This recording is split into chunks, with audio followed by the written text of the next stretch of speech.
You're very welcome along to the Huddle Breakdown. It's 2 wins from 2 for Brendan Rodgers and Celtic as they start the season with maximum points. Goals from Lila Bada, Kyogo Furuhashi and Matt O'Reilly secured a big win at Pittodrie against former Celtic man Barry Robson's Aberdeen side. On today's podcast, we're going to be looking back on that game and asking the question, why is everyone so stressed? I'm Enda Call, and joining me today is Alan Morrison. Hi, Alan.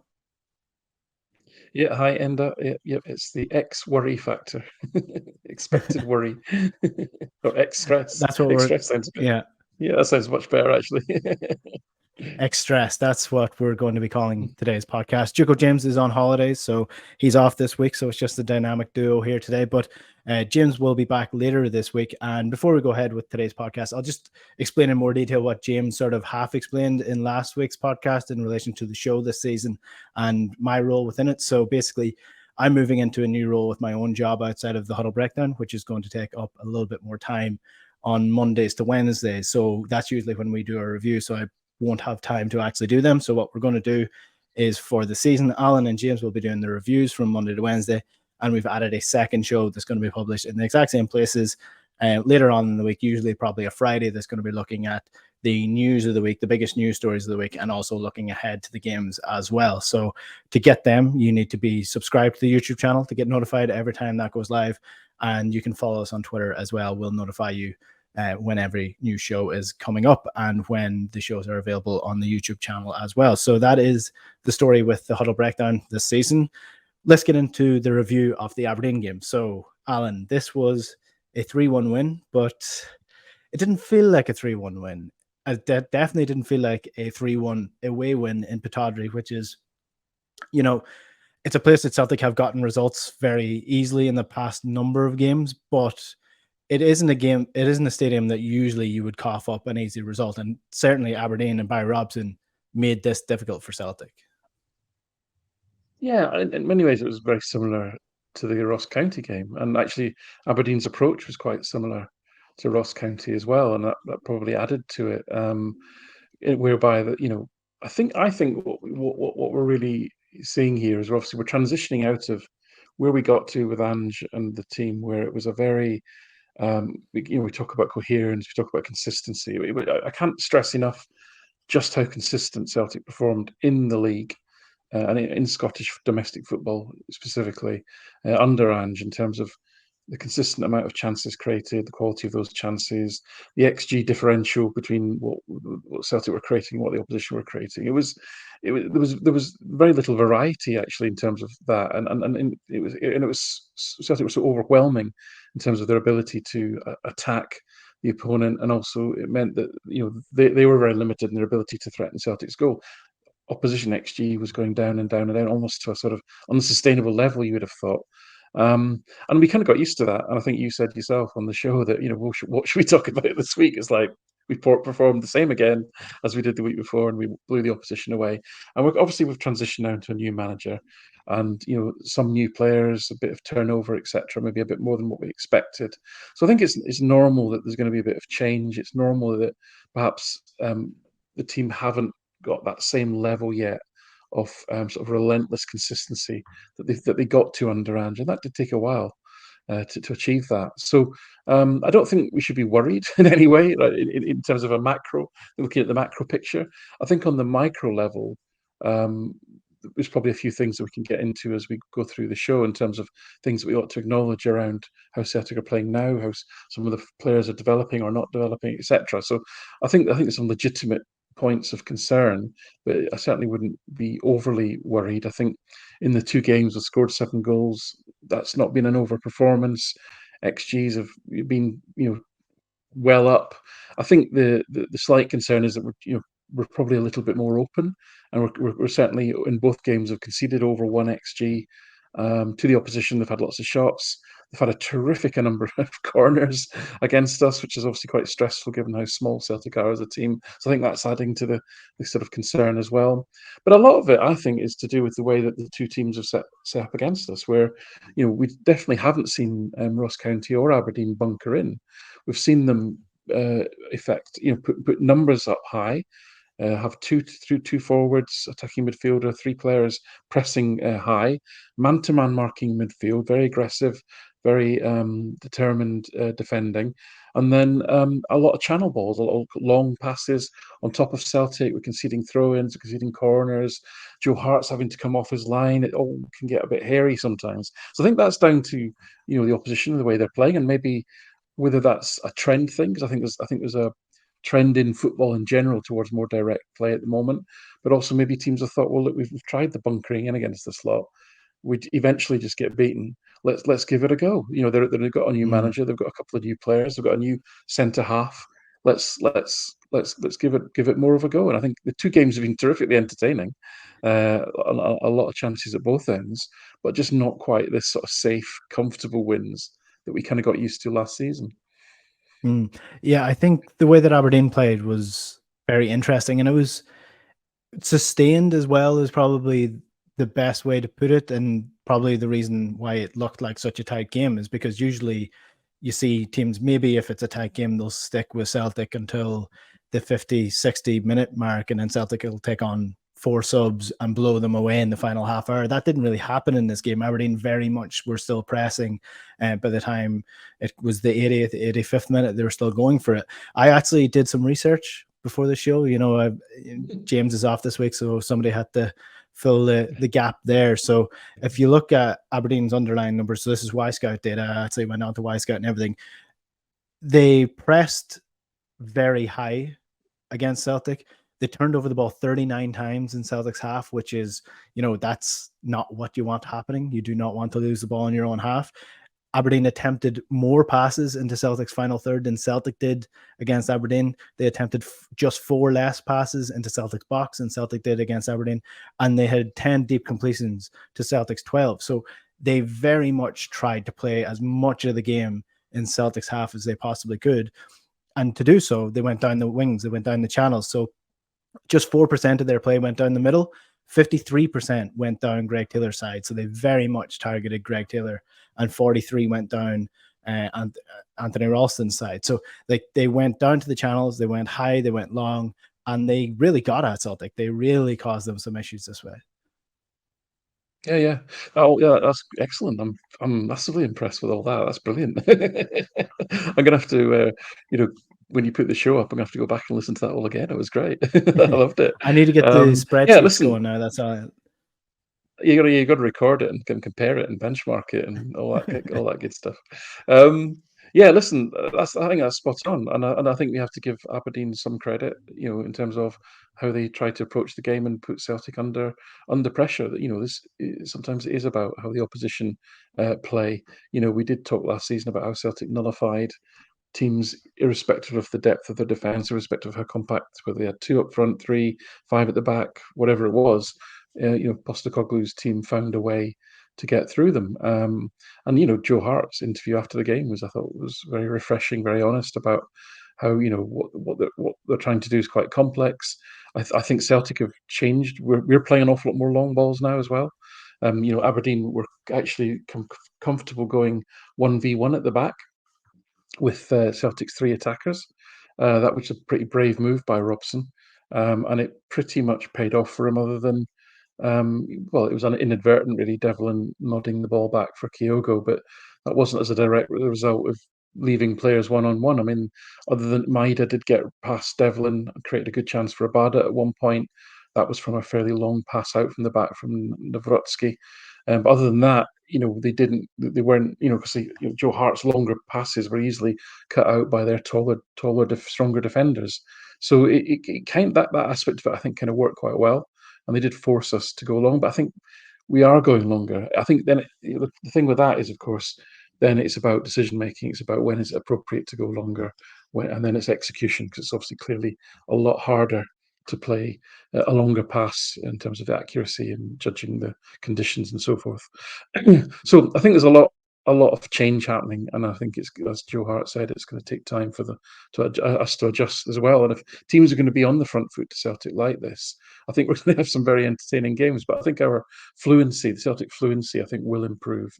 At the moment, Especially Callum McGregor, who's always been Celtic's kind of link player, the one that sets the tempo, sets the way that the team play in many ways, um, with the man-to-man marking and the more sort of um, vertical kind of nature of the games.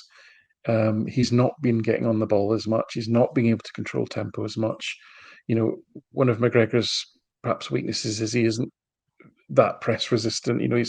He can get knocked off the ball. That happened a couple of times in the first half against Aberdeen, where they were able to break in central areas because they won the ball back off him a couple of times. So I think that's been a feature, and that's something which need to think about how we kind of are more resistant in that centrally, and how can we get McGregor back on the ball and start to increase the levels of control, because it's just felt like we haven't been quite in control of the games to the same extent. I think that's been leading to some anxiety, at least. Which is a little bit unusual, because if you think back to Brendan Rodgers' previous Celtic side, and even just the way that he likes to play, he likes his midfield to be actively involved almost all the time, and control is his ethos, is controlling the ball. But Celtic did look loose and sloppy, and maybe it's down to the intricacies of their triggers or their movement, that they have to change the style of play. And I think the players have spoken about that. They have said that they're being asked to play a slightly different way, and it is a much bigger change than you would expect in terms of the way that they have to move, who they're getting the ball off, when they're getting the ball off them, where they want to get the ball, where they're receiving it, and where they're going with it afterwards. So I mean, I think that is showing up in the midfield so far, and that brings us on to the conversation around the midfield. I do want to touch on the defense as well later in the podcast, but we'll start with the midfield, because that's been the narrative since the start of the season. A few inadvertent digs at Rio Hatate, perhaps in the media, from Brendan Rodgers, I should say, and bigging up of David Turnbull. David Turnbull has obviously started both these games. Turnbull taken off at halftime for Hatate, who has to go off injured. And the way that Celtic play with these players is vastly different, in my opinion. Turnbull is a completely different player to Rio Hatate, and not in the way that Celtic probably need, in my opinion. He's a little bit slow and lethargic, but he is creative at the same time. Just to compare and contrast the two players, I have also pulled up some stats for this. So David Turnbull in his first incredible 45 minutes, in his first 45 minutes. So I think people weren't very happy with David Turnbull, and he didn't have a really good game. And I think that's pretty much fair to say. But I think it's his lack of involvement more than anything that he did when he got the ball. He wasn't really that bad. He had 21 out of 25 passes completed, 6 recoveries in the opposition half. He only lost the ball, I think, 3 times altogether. And the problem is that he wasn't involved enough. It's because if you compare it to the way that Celtic played with Rio Hatate on the pitch, Rio Hatate got on the ball. He was much more active when he got the ball. He was on the half turn, bringing Celtic up the pitch. And if you look at the momentum and the amount of attacks that Celtic were going after Aberdeen, it was very much in favour of when Rio Hatate was on the pitch. It actually doubled. So they're averaging 0.4 attacks when Turnbull was on the pitch for the entire 45 minutes. From the 45 minutes to the 60 minutes that Rio Hatate was on the pitch, that doubled completely. Celtic were on the front foot. They were getting forward. They were getting the attackers involved. And that was largely down to Rio Hatate coming as an option into the channels, getting the ball and progressing it forward. And that energy is something that Celtic really need. It is looking like Hatate.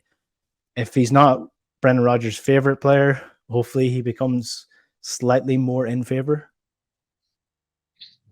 Again, we've talked about this so many times now. I thought these players are fundamentally not going to change in terms of some of the observations that we've made. It's with Turnbull, like you say, he just physically doesn't move very quickly. I can't put it any other way. It takes him a little bit of time turning wise. He's not one of Hatate's strengths, for example, is he's quite a small guy. He's got a very low center of gravity. He can change direction very quickly, and the way that he accelerates from a standing start with the ball and can do that on the turn is one of his real strengths. Turnbull's a little bit more ponderous. His turning circle's a lot bigger, and he physically doesn't really move that quickly. If you watch him pressing, it looks quite sort of laboured, really. I don't think he was that bad. He set up a couple of chances. They weren't great chances. He had a couple of shots. I think he gave the ball away quite a lot. in terms of more in the opposition third, to be fair. And I think what Rodgers said was it was a lot of second balls, and again, he's just not as and his anticipation and his speed, to get to those second balls. He's not as nimble across the ground as Hatate is. So that isn't going to change, fundamentally. Again, it speaks to what we've been crying out for a long time now about just the general level of athleticism and power in that central midfield area. So Hatate coming on, I think, gave Celtic better control, gave them a bit better forward momentum. But again, there was a moment early in the second half when Shaden Morris got the ball and he just skipped past Hatate and McGregor as if they weren't there. Now, again, you scale that up to Champions League level if you're suddenly just being blasted past. And this is what happened against Wolves, quite a few times. And then you're up against Greg Taylor, and I think Morris had quite a good time against Greg Taylor as well. That combination of those three in that left central quadrant, defending against pace on the right hand side, is just a recipe for being stretched very badly, put it that way. So, and again, that isn't going to change. That's the personnel we have. We don't have that athleticism, that power, that pace, and some of the more cerebral technical skills that Hatate and Turnbull have got. We don't have that combination. And again, I'm not talking about beating Aberdeen. I'm talking about competing and being competitive against a pot 2, pot 3, Champions League team. That's what I'm thinking when I'm talking about these things. It's fine. It'll be fine against Kilmarnock. It'll be fine even against Aberdeen. So again, those problems must be evident. If we can see them, I'm sure Rodgers can. We're certainly racking up the injuries again. Hatate went off what looked like a calf strain, which is probably not a simple thing. Carter Vickers went off with a hamstring. That might explain what happened with their goal, because it was uncharacteristic of him to basically misread the ball and allow Duke or Duck or whatever he's called to get in behind him, and then compounded by the fact that it was obviously such a shock to everybody that Carter Vickers has actually misread the ball, because it just happened so few times that Nawrocki let Majowski run off him. He basically stopped and let Majowski have effectively a tap in when the ball was cut back. So the system kind of collapsed for that one through ball, and then two mistakes, and it's a goal sort of thing. So, I think that's causing a bit of anxiety. Having your two best defenders out at the same time in Carter Vickers and Johnson isn't helping matters. Bedding in a new centre back, obviously, I thought Nawrocki, apart from that one lapse at the goal, he otherwise, I thought, had a good game. Again, he offers a nice mix of he's comfortable driving forward with the ball, his passing out from the back was good. He's strong and combative. I think he generally did well in his duels, and all that. So, I think that was one of the bright lights overall, despite the goal. For sure. But the midfield. Listen, I'm kind of sick of talking about it. The issues aren't going to go away until I think we upscale the level of athleticism and strength really in that area of the pitch. Well, can we talk about a new issue then in the midfield, and that's Cal McGregor? Now, before anybody comes at me in the comments, I'm on record as saying Cal McGregor, in my opinion, is the best player in Scotland. That may not be the case. That may not be my opinion by the end of this season.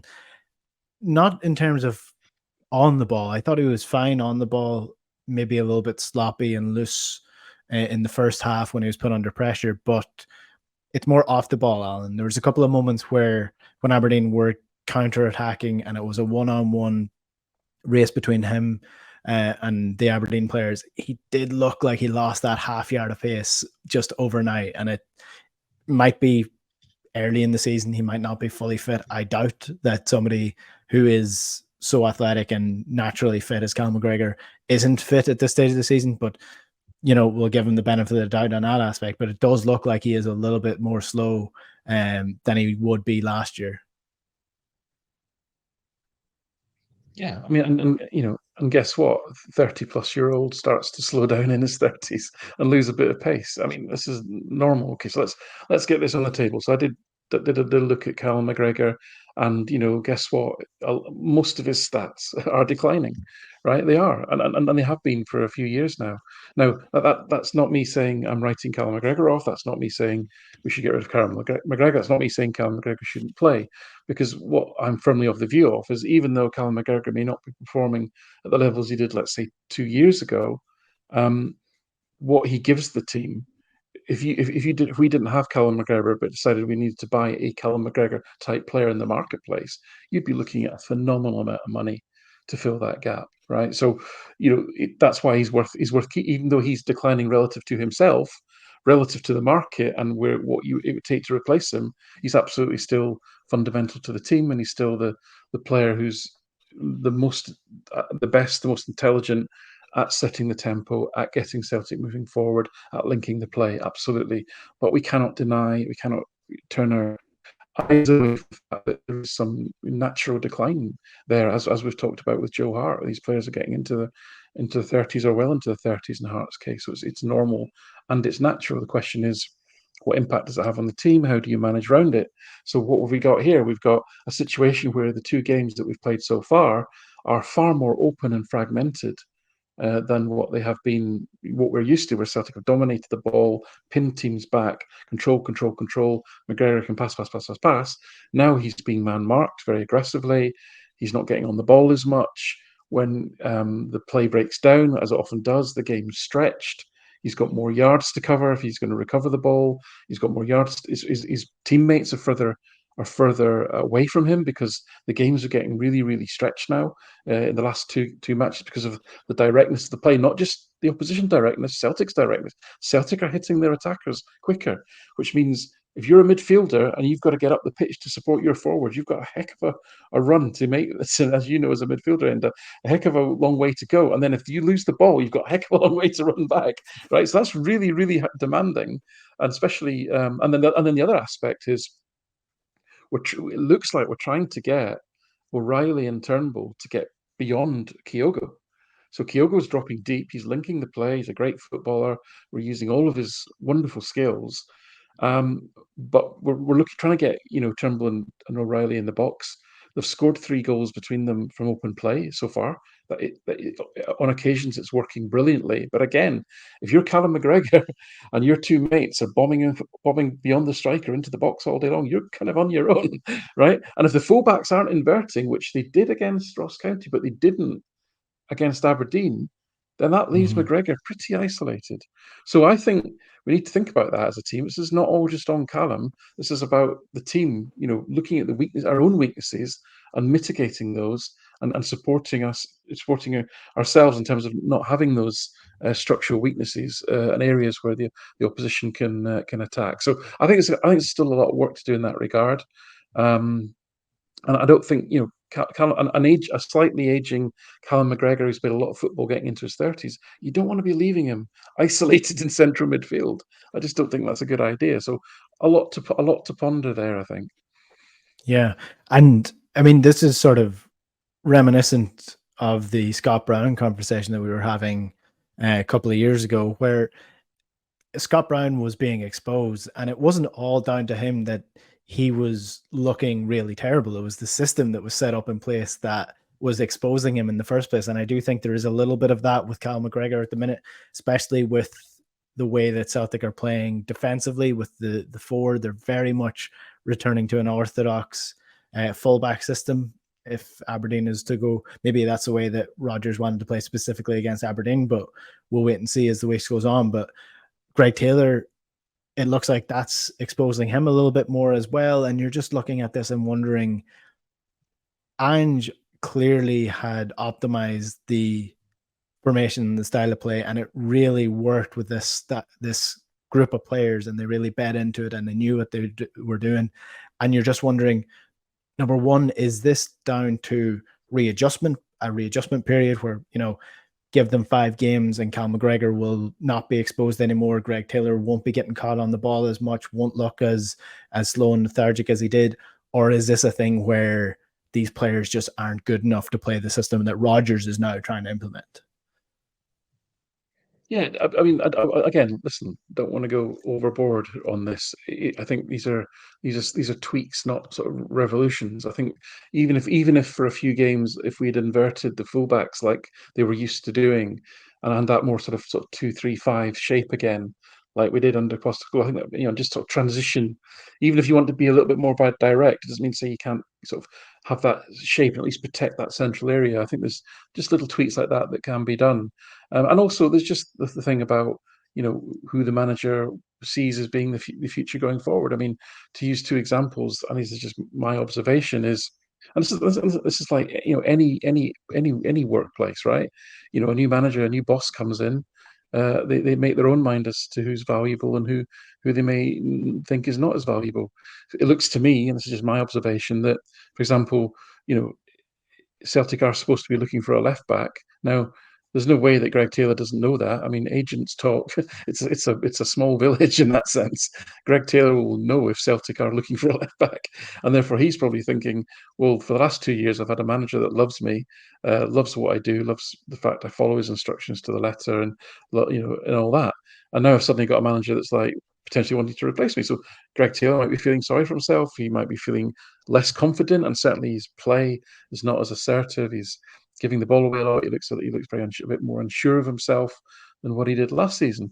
And then on the other hand, you've got a player like Matt O'Reilly, who seems to have kind of blossomed in the early parts of the season, not only on the field but off the field. He's more vociferous. He's more opinionated. He seems very confident in himself. He's becoming more kind of assertive as an individual, and that's probably the result of having a manager in Rodgers that says, like, you are a key part of this team. This is the role I want you to perform. He's comfortable with that. He's doing it on the pitch, etc. So this is all a normal process of change, and we're kind of seeing it unfolding before our eyes in some ways, and it will settle down.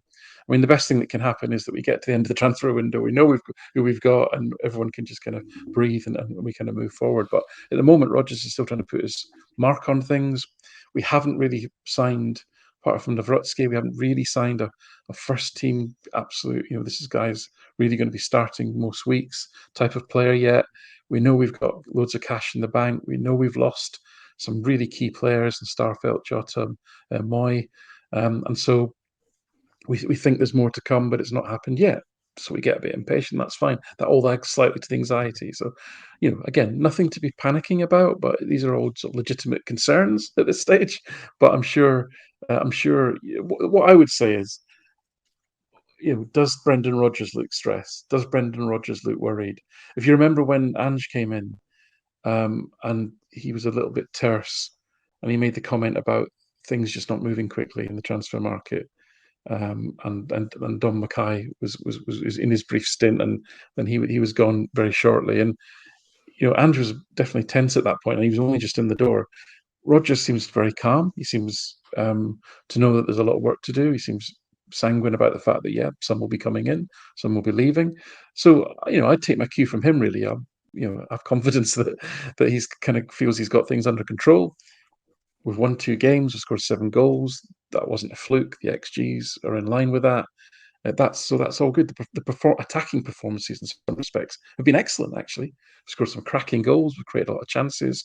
But, I think as well, we're allowed to have the concerns that we've got about Joe Hart, about McGregor, about Greg Taylor, about the openness of the way that we're playing, about the lack of cover on transition in midfield, about the bedding in of a new defence, about the injuries. These are all things that we're, I think are legitimate to discuss and be slightly concerned about. But the big picture is that we should still be fairly content going forward. Yeah, I mean, at the end of the day, the attack looks great. Kyogo's new role definitely seems to suit him. There are positives from these games as well. Home, for example, coming off the bench in the last 2 games, looks really confident and just looks like a player who's going to really go places in the next couple of seasons. Just so composed on the ball.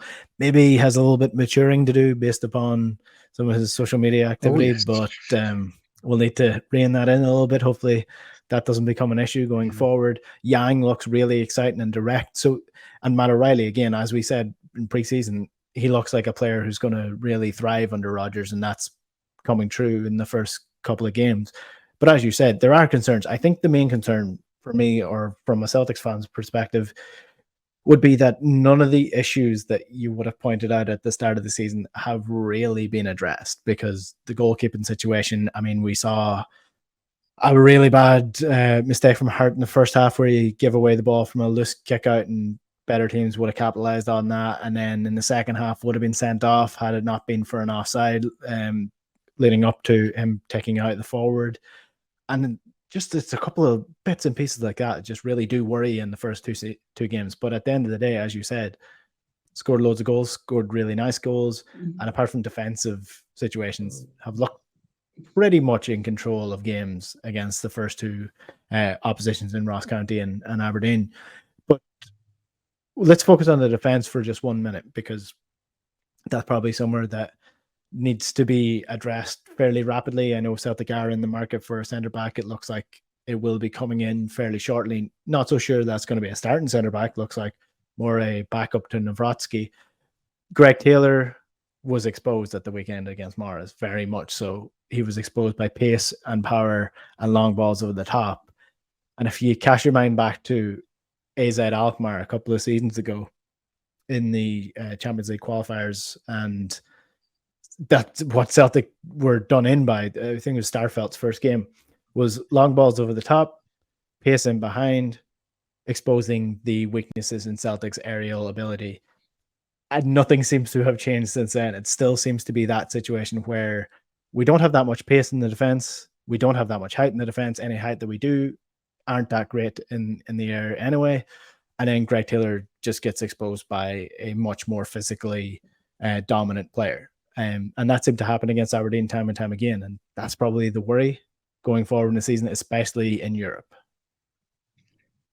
Yeah, again, the way that Postecoglou kind of mitigated that was, he kept the team fairly compact. And part of the reason for inverting the fullbacks wasn't necessarily an offensive move in terms of, yes, it gave you bodies in the middle of the pitch, allowed you to progress the ball. Taylor especially was really good at playing balls from central positions forward. But it gave what it also gave you is it gave you three players in transition. Your two centre backs and you have two full backs and McGregor. If you lost the ball, you were probably a little bit exposed on the wings, but you'd covered the centre, and that's the really dangerous area. So we've just lost a little bit of that. I think we've lost that little bit of solidity in transition. You mentioned it in terms of the Y-Scout data, the number of turnovers. What I would say is that we forced Aberdeen into a tremendous number of turnovers as well. So that was great.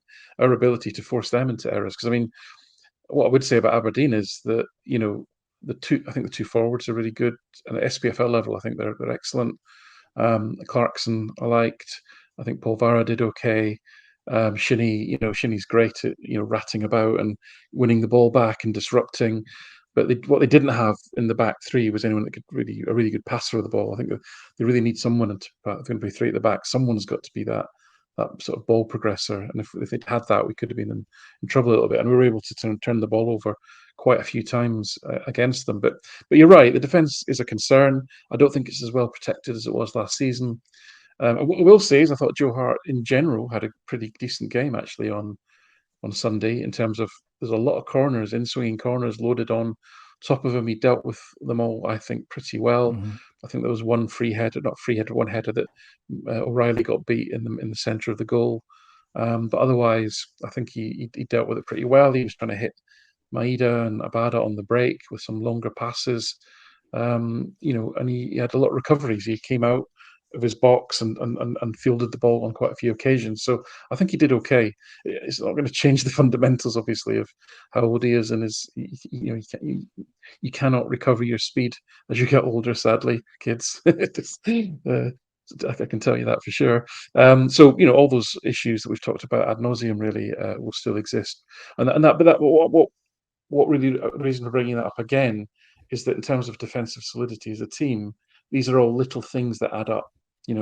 Your best defender was struggling with his fitness, and actually, if there was one thing that I was upset about on Sunday, it would be the notion that we pushed Carter Vickers back into the team too soon, and did that exacerbate his hamstring strain, or whether it was just something that he felt, or whether it actually has got a grade tear in it. We don't know yet.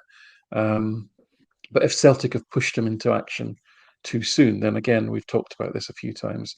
That to me is a red flag in terms of the quality of decision making at the club. Taylor's confidence looks to be waning. Hart's not as physically capable as he was. Your best defender has been struggling with fitness. Your very, very good right back is out, and you're bedding in a new centre backs, and then we're playing a much more open, stretched kind of game. So add all those things together. Not one of those things would be a cause for alarm, but you add them all together incrementally, and you've got a number of points of weakness there as far as defensive performance is concerned. So I'd be astonished if Rodgers doesn't know that, can't see it. And as I say, we've got to wait to see how that pans out. It seems like Welsh has made a good impression. I thought he was actually very good when he came on, and pretty no nonsense sort of second half that he had. So that was a plus on the day as well. And it looks like he may well be one. And I think we said this. James and I were talking about this last week. I would be happy for him to be the fourth choice centre back. I just don't think it makes any sense for Stephen Welsh to be the fourth choice centre back. I'm happy as a Celtic fan. I think he's a good option, and he's a fairly safe player. If I was him, I'd be wanting to get first team football, but let's wait and see what happens.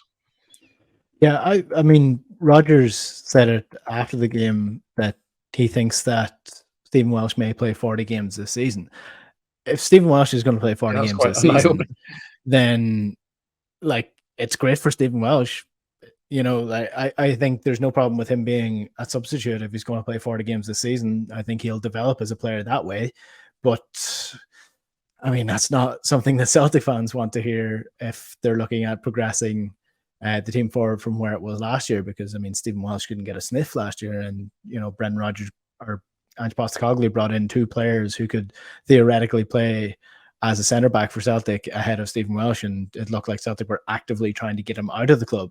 So it'd be very interesting to see if he does play 40 games this season for Celtic. I thought he was fine when he came on against Aberdeen. I didn't think he really put a foot wrong. That it was actually weird that it was a slight upgrade on the way that Carter Vickers was playing, because I mean, obviously he was carrying some sort of injury throughout the first half, or at some point from the first half. So Steve Welsh was an upgrade on that in terms of the way that Carter Vickers was playing, but I can't see him being a competitive player for Carter Vickers' place if he's fully fit for the season. I really can't see that. I can't see how he plays 40 games this season for Celtic. Yeah, no, it's quite a remarkable statement, really, and I agree with you. I mean, unless he knows that Carter Vickers is now going to be out for a considerable amount of time, which would be a disaster, frankly, if that is the case, then yeah. Listen, this centre back position, there's loads of question marks, right? We've got a new player in, question marks about Carter Vickers' fitness. What is going to be Welsh's role? Kobayashi, Scales don't look like they've got a future, but they're still at the club. That's 5 players in that position. Potentially got another one coming in, 6. So clearly there's some sorting out to be done in terms of that position. Yeah, and it's not an area of Rodgers' first spell at Celtic was plagued by change after change in that position. Toure, Simunovic, Boyata.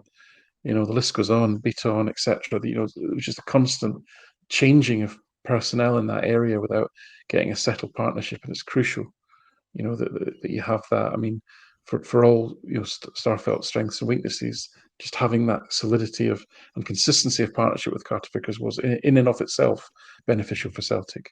So you want to get back to that. You don't want to be having 4 or 5 centre halves that all play 20 games. You just never get that continuity, never get that solidity. So yeah, it's a lot of question marks in that area for sure. Just one final question before we finish up the podcast. There was a joke in the middle of the game from Chris Sutton that Celtic should start practicing throw-ins, and he said it kind of flippantly. Now I can't find. I was searching Twitter. I seem to remember somebody who reports on Scottish football talking about somebody who was working in Celtic over the last year that's left, and that he could see some Celtic having some issues with throw-ins over the next season.